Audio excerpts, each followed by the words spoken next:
सत श्री अकाल जी। परीक्षा आइडिया के इस प्लेटफॉर्म पे मैं आपका स्वागत करता हूं। हम आज बातचीत करने जा रहे हैं पंजाब पीसीएस के नए नोटिफिकेशन पर, जो अभी अभी निकला है 2025 में, और इसमें लगभग 322 पोस्टें हैं अलग अलग डिपार्टमेंट से। तो हम इसकी मेंस स्ट्रेटेजी को लेकर बात करेंगे। जैसे कि पहली इसकी वीडियो में सर ने आपसे बातचीत की है, सर ने आपसे डिस्कस किया है। हम इसकी सेकेंड वीडियो में, ये वाली जो वीडियो है, हम इसमें बातचीत करेंगे आपसे मेंस को लेकर। मेंस की स्ट्रेटेजी, उसका सिलेबस, किस तरह से उसको डील करना है, किस तरह से आंसर राइटिंग प्रैक्टिस करनी है, हमारा आपके साथ किस तरह से इसमें वीडियोस चलेंगी, किस तरह से हम लोग लेक्चर्स देंगे, और किस तरह से हम आपकी प्रैक्टिस कराएंगे। क्लास की क्वेश्चन आंसर की प्रैक्टिस होगी, पीवाईक्यू की प्रैक्टिस होगी, वो सब चीज़ पर हम आपसे बातचीत करेंगे आज। तो जैसे कि आप लोग जान रहे हैं, 322 पोस्टें निकली हैं आज पंजाब पीसीएस में, वैकेंसी आई हुई है। आप सभी लोगों ने फॉर्म भर दिए होंगे नोटिफिकेशन के बाद। तो अब तैयारी के लिए आपको क्या काम इसमें स्ट्रेटेजी करनी है, आपको सबसे इंपॉर्टेंट चीज़ का ध्यान रखना है कि सिर्फ और सिर्फ पीटी को साथ लेकर नहीं चलना है। मतलब पीटी को अकेले लेकर आपको नहीं चलना है, आपको पीटी के साथ साथ मेंस को भी साथ में डील करना है। इससे होगा ये कि आपका कम समय में दोनों चीज़ें, सिलेबस आपका कंप्लीट होगा। क्यों? क्योंकि हमें फाइनल सिलेक्शन लेना है, और फाइनल सिलेक्शन के लिए एक सबसे इंपॉर्टेंट चीज़ ये है कि केवल पीटी को क्वालिफाई नहीं करना है, आपको मेंस मेनली जो नंबर लाने हैं वो मेंस में नंबर लेके आने हैं। क्योंकि मेंस प्लस इंटरव्यू, इसके आधार पर आपकी मेरिट तय होगी।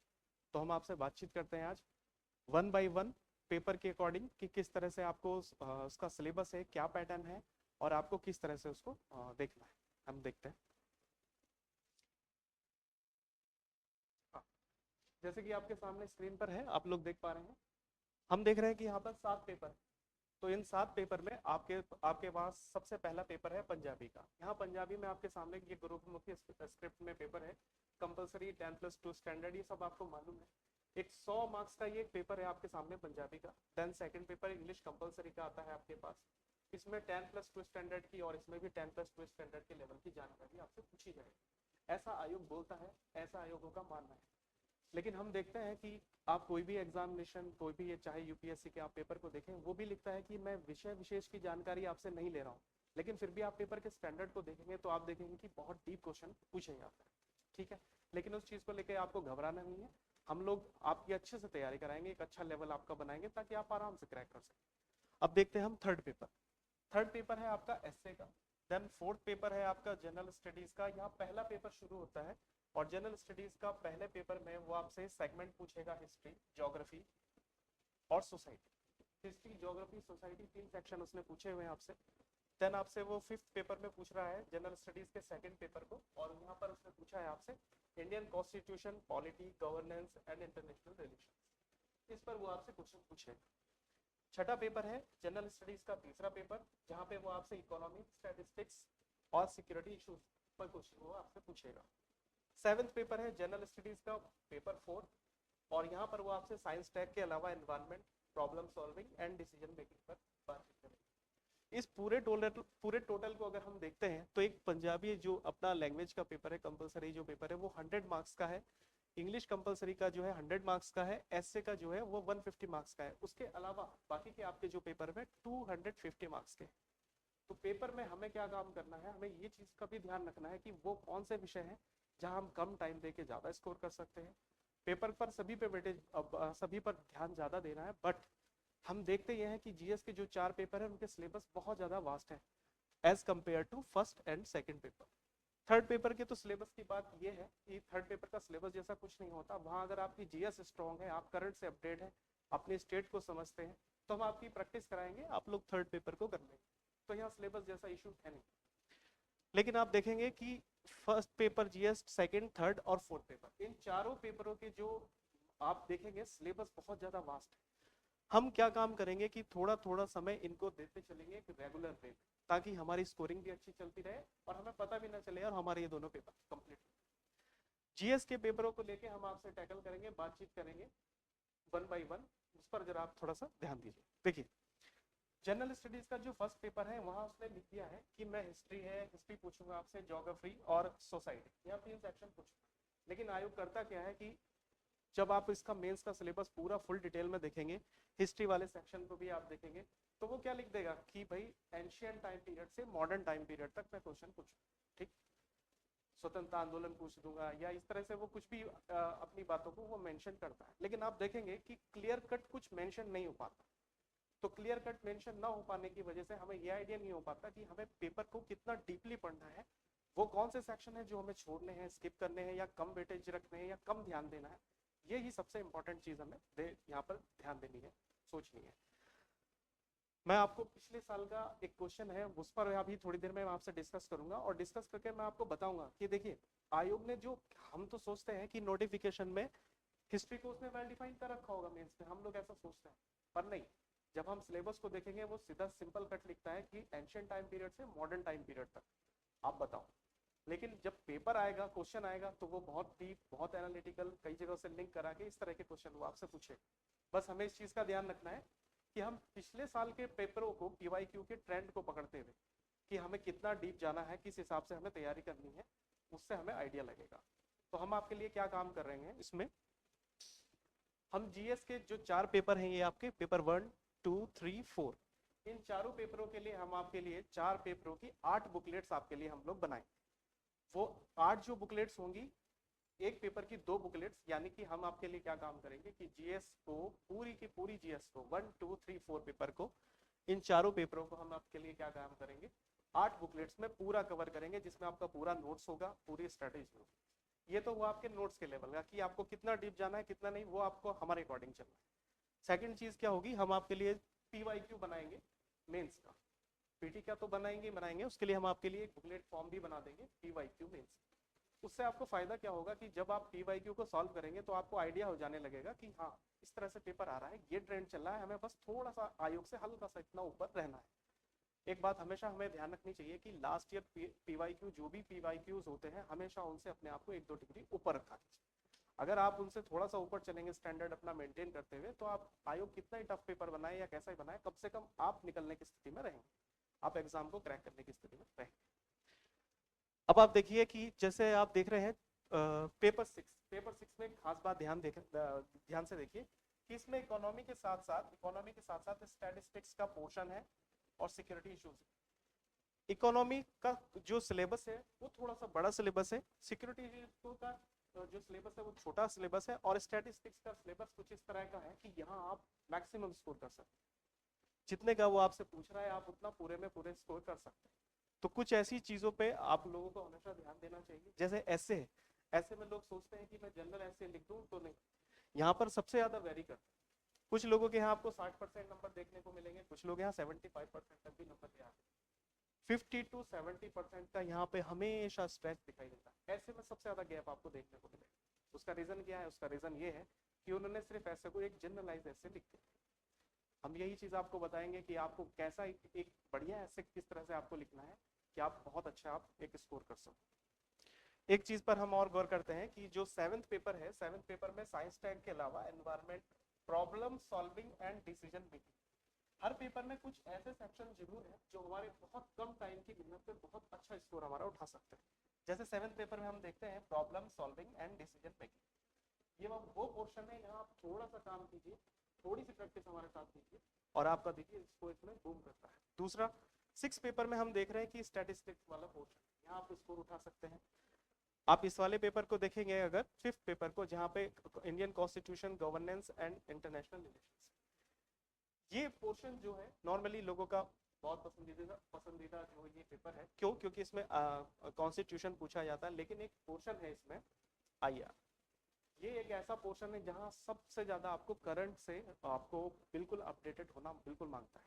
क्यों? क्योंकि वो नई नई पॉलिसीज पूछते हैं, हमारे किस देश से कैसे हमारे जो रिलेशंस हैं किस तरह से बदल रहे हैं, क्या चीजें हो रही हैं, वो सब बातें वो यहाँ पे आपसे पूछेगा। तो यहाँ पर इसलिए हम एक काम क्या करेंगे, आपके लिए वीकली या वीक में कम से कम 2 बार आपके लिए हम करंट की क्लासेस चलाया करेंगे, जिसमें हम करंट में इकोनॉमी के सेक्शन को कवर करेंगे, हम इस वाले पेपर में साइंस टेक की करंट को कवर करेंगे, एनवायरनमेंट की करंट जो है कवर करेंगे, एंड देन इस वाले पोर्शन में हम इंडियन कॉन्स्टिट्यूशन में देश में पूरे 1 साल में या 1.5 साल में क्या चला रहा है। अब आते हैं सबसे इंपॉर्टेंट बात पर। सबसे इंपॉर्टेंट बात यह है कि जैसे जीएस की कॉमन बातें तो हमने कर ली, सब पेपर हमने तैयार कर दिए, लेकिन हमने पंजाब का क्या किया? क्या पंजाब को बस यहाँ तक छोड़ दिया जाना चाहिए? ये बहुत घातक कदम है। अगर हम पहले ही पेपर में केवल पंजाब को यहाँ पढ़ते हैं देन उसको छोड़ देते हैं, आयोग ने क्या किया है, जब आप सिलेबस देखेंगे हर जगह पे उसने थोड़ी थोड़ी पंजाब पंजाब अपनी स्टेट स्पेशल को इंक्लूड किया है। जैसे उसने हिस्ट्री में पंजाब को, ज्योग्राफी में, यहाँ पे उसने इकोनॉमी में, इन जगहों पे उसने क्या काम किया है, अपने स्टेट को इंक्लूड किया है। यानी वो चाहता है कि आप थोड़ा थोड़ा स्टेट को जाने, समझे, काम करें। आपको वहाँ काम करना है, अगर आपको शासन प्रशासन चलाना है, प्रशासन चलाना है, तो आपको चाहिए कि आपको स्टेट विशेष की जानकारी अच्छी। उसके अलावा जब आप आंसर राइटिंग करेंगे तो हमें आपका आंसर औरों से अलग बनाना है, या आप लोगों को मार्क्स औरों से अच्छे दिलाने हैं, तो उसके लिए क्या काम करेंगे। जैसे फर्ज कीजिए एक क्वेश्चन वो आपसे पूछेगा हिस्ट्री में कि भाई 1857 की क्रांति के ऊपर आप क्वेश्चन है आपसे, 1857 की क्रांति के परिणाम बताइए, या 1857 की क्रांति कैसे हुई उसके कारणों को आप स्पष्ट कीजिए।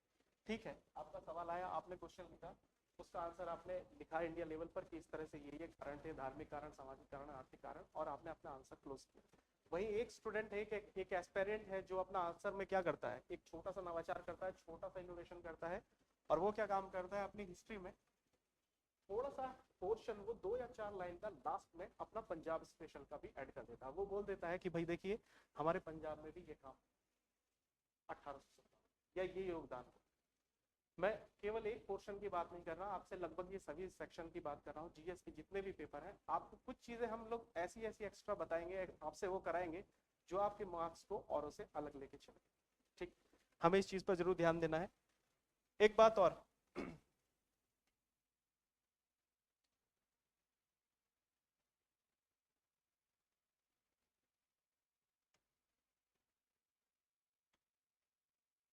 एक चीज हमें ध्यान देनी है कि जैसे मान लीजिए मैं आपको कुछ चीज एक क्वेश्चन के बारे में मैंने थोड़ी देर पहले आपसे कहा था कि मैं क्वेश्चन पे आपसे डिस्कस करूंगा, और वो हम लोग देखेंगे कि आयोग किस तरह से वेल डिफाइंड सिलेबस होने के बावजूद भी थोड़ा सा इधर उधर जाता है। जहां हमें प्रॉब्लम होती है, हमें मेंटर की जरूरत कहाँ पड़ती है, इस जगह पर पड़ती है। जैसे मान लीजिए क्वेश्चन आया हुआ था, उसने पूछा था आर्ट एंड कल्चर का PYQ है, मेंस का लास्ट ईयर का क्वेश्चन है।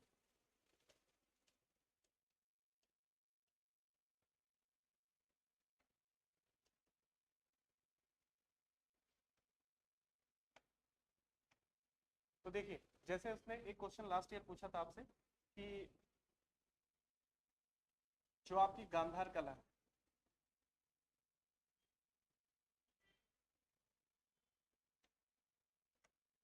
जो आपकी गांधार कला है,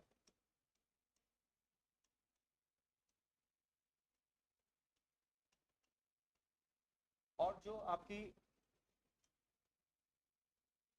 मथुरा कला शैली,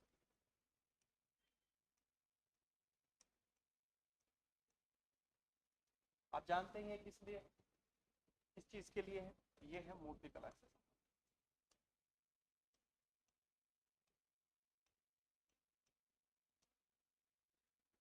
ये एक इंडियन आर्किटेक्चर का एक पार्ट है। जब हम आर्किटेक्चर को पढ़ते हैं तो हम क्या काम करते हैं, आर्किटेक्चर में हम पढ़ते हैं तो उसमें सबसे पहले हमें क्या क्या दिखाई देता है, भाई हमें टेम्पल्स दिखाई देते हैं, टेम्पल्स बनाने हैं, बिल्डिंग्स बनानी है उसमें, ठीक है, हमें केव्स देखते हैं कि किस तरह की गुफाएं बनी है, जैसे हम अजंता अलोरा है ना, इस तरह की देखते हैं। मंदिर मंदिर हम देखते हैं, टेम्पल, हमारे टेम्पल कौन कौन से बने हैं, जैसे लेटेस्ट हमारे अयोध्या में राम मंदिर बने हैं, तो वो किस शैली में है, आपसे क्वेश्चन पूछ लेगा मेंस में, अभी लेटेस्ट बना है, बहुत बड़ा मंदिर है, आपसे पूछेगा कि उस मंदिर की शैली के बारे में बताए, तो आप बताएंगे कि भाई नागर शैली में है। नागर शैली की क्या क्या कैरेक्टरिस्टिक्स होती है वो आपको बता देनी है। वो आपसे क्या काम करेगा, वो सीधा नहीं पूछेगा पेपर में, देखिए किस तरह से सवाल घुमाएगा वो। अभी मेंस वाले क्वेश्चन पे हम अभी थोड़ा डिस्कस करते हैं, पहले मैं एक चीज आपको एक हिंट दे रहा हूँ। मान लीजिए लेटेस्ट वो क्वेश्चन आपसे पूछ ले नया मेंस में कि भाई आप ये बताइए अयोध्या का जो राम मंदिर है उसकी निर्माण शैली क्या है, क्या विशेषताएं हैं, आप उसको एक उसका एक क्वेश्चन फुल लॉन्ग में वो आपसे पूछ लेगा। ठीक है, तो आप क्या काम करेंगे, अगर आप करंट से अपडेटेड नहीं है, आपको मालूम नहीं है, तो आप क्या लिखेंगे राम मंदिर के ऊपर, बस इतना लिखेंगे कि अयोध्या में है, ऐसे बना, यहाँ से पत्थर आए, ये वो, इस बस इतना लिख के आप छुट्टी कर देंगे, बिल्कुल नहीं, आपको मार्क्स ही नहीं मिलेगा।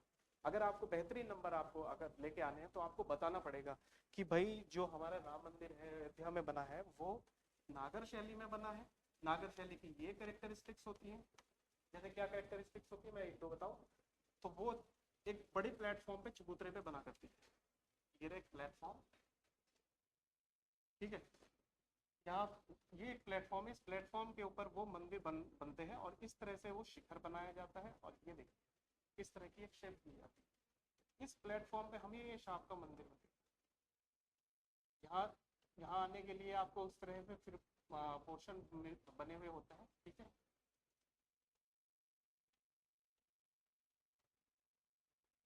आपको ये जो चीज़ है ये थोड़ा सा समझनी पड़ेगी। यहाँ उतरने के लिए रास्ता है, देखिए यहाँ आपको एक तरह की पैड़ियाँ या जीना मिलेगा, वहां से आप ऊपर चढ़ते हैं, देन आप यहाँ पे पहुंचते हैं, ये मंडप कहलाता है, मंडप, महामंडप, अर्धमंडप, मंडप। देन आपको फिर क्या होगा, यहाँ गर्भगृह है। तो राम जी की मूर्ति जैसे हम देखेंगे वो यहाँ है, अंदर है, बीच, यहाँ नहीं है, ये गर्भगृह है। तो आपको बताना पड़ेगा उसको।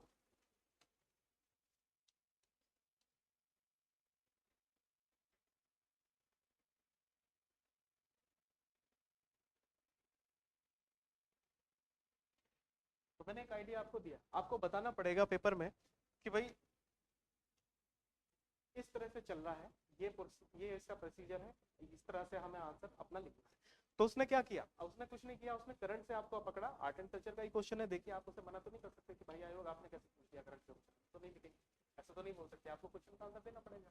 तो आप क्या काम करेंगे, आप बताएंगे कि आपको करंट से इस तरह से कई चीजों में जहां जहां करंट में क्या काम हुआ है वो बहुत जरूरी है, वो और कुछ नहीं पड़े करेगा आपसे। मान लिया एनवायरमेंट का सेक्शन में हमने पीछे देखा था, एनवायरमेंट के सेक्शन में आपसे क्या पूछ लेगा कि भाई अभी जो वेटलैंड्स हैं टोटल कितने हो गए, क्या होता है वेटलैंड्स, आप बताइए। तो आपको वेटलैंड्स का फीचर बताना पड़ेगा, लेटेस्ट कितने हो गए, क्यों इस सरकार ने इसे घोषित किया है, क्या रीजन है, वो सब चीजें हम लोग देखें, ठीक। अब मैं बात कर रहा था आपसे लास्ट ईयर के क्वेश्चन के ऊपर। तो लास्ट ईयर जो एक पीवाईक्यू है आर्ट एंड कल्चर का, वो कुछ इस तरह का था। उसने क्या पूछा था क्वेश्चन में कि ये बताइए कि देखिए सिलेबस में क्या लिखा है कि मैं आपसे आर्ट एंड कल्चर पूछूंगा एंशिएंट से लेके मॉडर्न टाइम पीरियड का, बस केवल इतना, फुल डिफाइन नहीं किया इसको, स्पेसिफिक उसने कुछ नहीं। तो इससे हमें क्या पता चलता कि हमें क्या क्या पढ़ना चाहिए। भाई कला में तो बहुत कुछ है, कला में हमारा डांस भी आता है, कला में हमारा म्यूजिक भी है, कला में मंदिर भी है, बिल्डिंग्स भी हैं, बहुत सारी चीजें, मूर्ति कला भी है, बहुत सारे स्कल्पचर होते हैं, बहुत सारी चीजें हैं। तो हम क्या पढ़ें, कितना स्ट्रेच करें इस पोर्शन को, वो हम लोग आपको बताएं। जैसे लास्ट ईयर उसने पूछा था मेंस में कि भाई आप ये क्वेश्चन बताओ कि जो मूर्ति कला में गांधार कला है, जो गांधार आर्ट की फॉर्म है, और एक मथुरा जो फॉर्म है, इन दोनों का जो निचोड़ है या इन दोनों का जो निष्कर्ष है, कंक्लूजन है आर्ट की फॉर्म में, वो गुप्ताज की आर्ट है। कैसे, तो इसका सीधा मतलब हो गया भाई आपको गुप्ता की कला के फीचर्स पता होने चाहिए। अगर आपको गुप्ता की कला के फीचर पता है, आपको गांधार आर्ट्स की फॉर्म के फीचर्स पता है, यहाँ फीचर्स पता है, देन आप कंक्लूड कर पाओगे ना आंसर की देखो भाई इसकी ये चीजें इसने अडॉप्ट की है, इसकी ये चीजें अडॉप्ट की है। जैसे मैं आपको हिंट कर देता हूँ, तो हिंट क्या है, आप यहाँ देखेंगे ये मूर्ति कला है, दरवाजों पे मूर्ति कला यहाँ पे हो रही है, ठीक है। और यहाँ पर क्या है, जब आप दशावतार मंदिर देखेंगे, कहाँ का, झांसी का, गुप्ता ने बनाया है भगवान विष्णु का, उसमें उसको आप अगर देखेंगे तो उसमें हो क्या रहा है कि वहां पे दरवाजों पर मूर्तियां बनी हुई। तो ये कहाँ से आया, यहाँ से आया। मंदिर एक ऊंचे चबूतरे पर है, ठीक है, वो मंदिर, तो वो किस तरह का एक मंदिर हो गया, एक तरह की नागर शैली का मंदिर हो गया, ठीक है। फीचर की अगर बात करें कि वो वाला फीचर नागर का वहां से उन्होंने किया। कहने का मतलब क्या है कि आपको तब पता चलेगा जब आप लास्ट ईयर के पीवाईक्यू को सॉल्व करेंगे, पीवाईक्यू देखेंगे, हम आपको बताएंगे। यहाँ आपको मेंटर की जरूरत पड़ती है, यहाँ हम लोग आपको बताएंगे कि आपको कितना किस पोर्शन को स्ट्रेच करना है, किस एंगल से सिलेबस को देखना है, कहाँ तक देखना है, कितना डीप आपको जाना है, ये चीजें यहाँ पे कवर होंगी, ठीक है। तो इस तरह से हम पीवाईक्यू के साथ साथ आपको क्या काम करेंगे, आपको पूरा सिलेबस की आपको बुकलेट्स मिलेंगी, 8 बुकलेट्स मिलेंगी, 4 जीएस के पेपर की। जैसे जीएस में 4 पेपर है, तो हर पेपर की हम यहाँ पे 2-2 बुकलेट करके हम आपको टोटल 8 बुकलेट्स देंगे सिलेबस के, सिलेबस की 8 बुकलेट्स देंगे। और सिलेबस के अलावा आपको पीवाईक्यू की एक स्पेशल बुकलेट दी जाएगी, वो भी होगी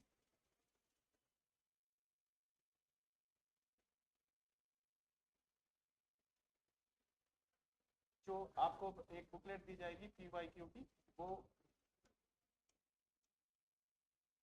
उसमें सारे के सारे पीवाईक्यू लास्ट ईयर के डिस्कस होंगे, उससे पहले के डिस्कस होंगे। हम लगभग पिछले अब तक जितनी परीक्षाएं हो चुकी हैं जो भी आपके सिलेबस को मैच करते होंगे, उनके सारे के सारे पीवाईक्यू आपके साथ डिस्कस करेंगे। तो इससे क्या होगा, आपको पेपर की स्ट्रेटेजी समझने में, सिलेबस को डीपली समझने में, और आपको कितना अपडेट रहना है, कितना आपको आगे डीपली चलना है, कितना तैयारी करनी है, कौन से पोर्शन को ज़्यादा वेटेज देना है, कहाँ कम देना है, कौन से ऐसे सेक्शन है जहाँ मार्क्स बहुत ज़्यादा उठा सकते हैं और ओवरऑल आप एक मेरिट में आ सकते हैं। मैं लास्ट ईयर का एक छोटा सा एक एनालिसिस आपको बताता हूँ। जो लास्ट ईयर के टॉपर हैं उनका आप स्कोर देखेंगे अगर तो 898। अभी तक के पेपर को आप देखें, अगर मैं मेंस की बात करूं 1500 के स्कोर में, तो 1500 के स्कोर में 60% का स्कोर अगर आप लेके आ रहे हैं मेंस के अंदर, तो आप सोचिए आप टॉपर हो रहे हैं। लेकिन मेंस के लिए ये चीजें समझने के लिए कि भाई वो देखिए, ये क्वेश्चन कोई आसान क्वेश्चन नहीं है, कितना डीप क्वेश्चन उसने पूछा। ये आप तभी लिख पाएंगे जब आपको इतनी जानकारी हो, आपको गुप्तास की आर्ट फॉर्म के फीचर्स पता हो, यहाँ की कैरेक्टरिस्टिक्स पता हो, गांधार की और मथुरा की पता, देन तब आप कंक्लूड करके आंसर बता पाओगे, तब आपको एक अच्छा मार्क्स मिलेगा। इसलिए आपको जो तैयारी करनी है वो एक एनालिटिकल तैयारी करनी है, आपको फैक्ट्स भी तैयार करने हैं, डीपली तैयार करनी है, खूब प्रैक्टिस करनी है। रोज आपको आंसर राइटिंग की हम लोग प्रैक्टिस देंगे, रोज आपके आंसर चेक होंगे, आपको रोज सुधार कराया जाएगा, रोज इंप्रूवमेंट आपको बताई जाएगी। इस तरह से आपका प्रोसीजर चलेगा हमारे साथ। बैच की हम बात करेंगे तो हम लोग जो अपना बैच शुरू कर रहे हैं उसके बारे में आप जानकारी हमारे यहाँ ले सकते हैं, कांटेक्ट कर सकते हैं हमसे। उससे आपको फीस स्ट्रक्चर या जो भी बैच के संबंध में जानकारी है वो आपको मिल जाएगी। बट एक बेसिक मैं आपको एक छोटा सा आइडिया दे देता हूँ। जो हमारी केवल क्लासेस का जो हमारा एक सिस्टम है उसमें हम क्या काम करेंगे।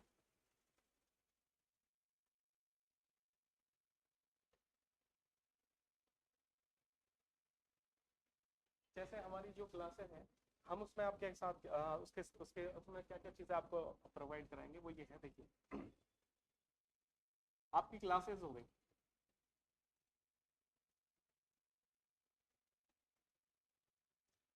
क्लास हो गई, क्लास के साथ साथ आपको क्या काम करना है, आपको PYQ प्री और मेंस दोनों, प्लस आपको बुकलेट्स प्री मेंस और एक साथ साथ में इसके टेस्ट सीरीज,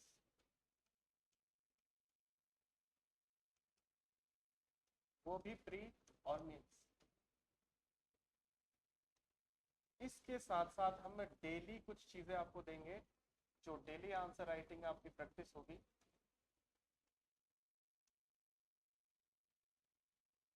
ये एक हमारा एक तरह का एक मॉड्यूल है, हमारा एक तरह का सिस्टम है जिसके तहत हम आपको चलाएंगे और इस वे में हम आपकी तैयारी करेंगे। प्लस हमारी जो करंट की क्लासेस है जिसकी मैं बात आपसे कर चुका हूँ, वीकली ट्वाइस या वीक में एक बार कम से कम, वो हम आपकी करंट की क्लासेस में चलेंगे जिसमें हम प्री और मेंस दोनों को लेके चलेंगे। हमारा जो सिस्टम है वो ये है कि हम करीब 100 से 120 दिन का आपका क्लास का आपका सिलेबस का सिस्टम लेके चलेंगे। इसमें हम प्री कम मेंस इस वे में आपको लेके चलेंगे। प्री कम मेंस तैयारी कराएंगे, 100 से 120 दिन का हमारा टारगेट रहेगा। इसी में हम आपकी PYQ प्रैक्टिस भी करा देंगे, चाहे प्री हो मेंस हो, आपको बुकलेट्स भी देंगे ताकि आप अपना खुद से भी आप पढ़ सके, प्री हो मेंस हो। मैंने जैसे ही बताया था कि हम अगर मेंस की बुकलेट की बात करेंगे तो मेंस में हम आपको कितनी बुकलेट देंगे, 8 बुकलेट देंगे, 4 GS के पेपर की, और जो आपके पंजाबी का और जो दूसरा पेपर है इंग्लिश का उसका हम आपको एक अलग से छोटी छोटी बुकलेट्स आपको दे देंगे।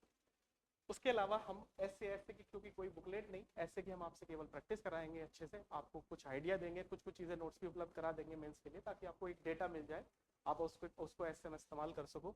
हम उसको लेके चलेंगे और ये एक सिस्टम हमारा चलेगा क्लास में। अभी हमने जो क्लास का एक छोटा सा हमने जो फिलहाल के लिए एक अमाउंट तैयार किया है, वो भी हमने ये सोचा है कि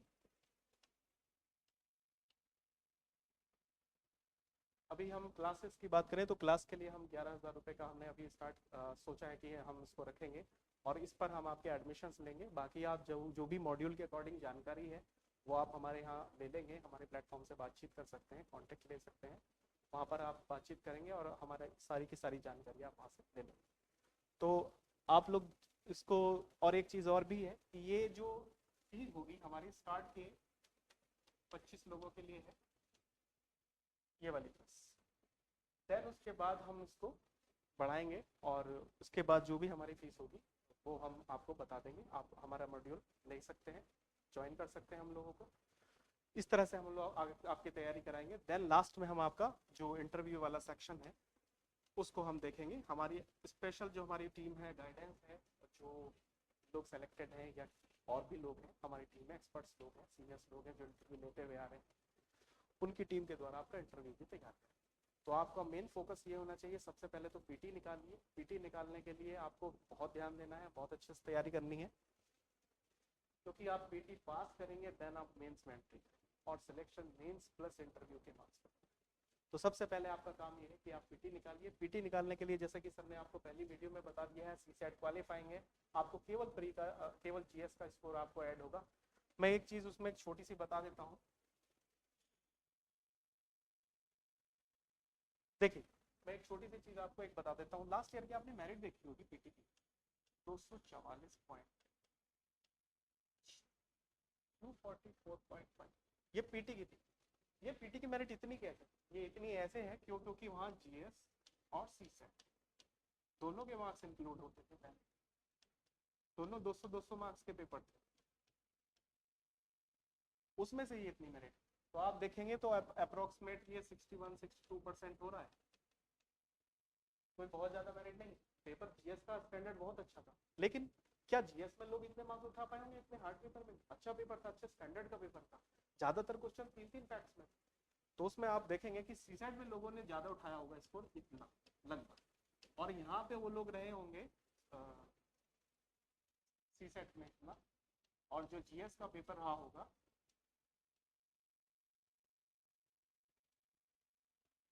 उसमें लगभग 50-55% वो लोग मार्क्स लेके आए। यानी कि कहने का मतलब है पिछले जैसे लास्ट स्टैंडर्ड के पेपर में अगर आप 55 से 60% के बीच में स्कोर करते हैं, अगर केवल जीएस इंक्लूड होगा तो आप पीटी के रेंज में आ सकते हैं। हमारा टारगेट यह रहेगा कि 60 या 60% से ऊपर आपको मार्क्स दिलाए जाए ताकि आप श्योर सिलेक्शन पीटी करें, क्योंकि अब केवल पीटी का स्कोर होगा, पीटी के स्कोर में केवल जीएस जुड़ेगी, इसलिए आपको यहाँ पर स्कोर ज़्यादा करना ही पड़ेगा, तब आपका मेंस में एंट्री मिलेगी, देन आप लोग मेंस के साथ तैयारी कर पाएंगे। तो मेरा कहना यह है कि केवल पीटी की तैयारी करने में भी खतरा है। क्यों? क्योंकि जैसे ही मान लीजिए आपने पीटी की तैयारी शुरू कर दी, पीटी का रिजल्ट हो गया, आप पास हो गए, आयोग पंजाब कमीशन में क्या है, एक चीज है, पंजाब कमीशन टाइम नहीं देता।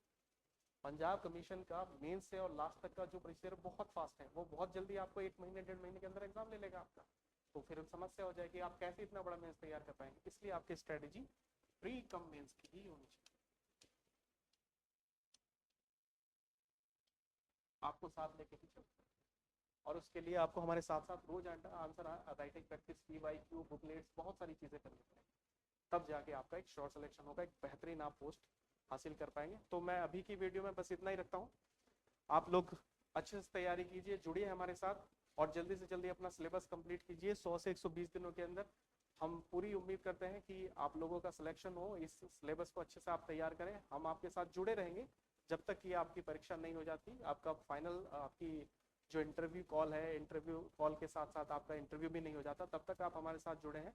हमारे बैच को एक बार आप लेने के बाद जब तक आपका पूरा सेशन खत्म नहीं होता, वो लोगों का आपका प्रोसीजर पूरा नहीं हो जाता, तब तक हम आप लोगों के साथ जुड़े हुए रहेंगे। आप लोगों की हर समय हर जगह पे हेल्प की जाएगी, पीडीएफ या जो भी चीज़ें हैं, कई सारी चीज़ें हम आपको फ्री भी अवेलेबल कराएंगे, वो आप हमसे कॉन्टेक्ट करके मालूम कर सकते हैं। तो ठीक है, फिर स्वस्थ रहिए, मस्त रहिए, ध्यान रखिए अपना सभी लोग और बढ़िया से तैयारी करते रहिए। सत श्री अकाल, नमस्कार।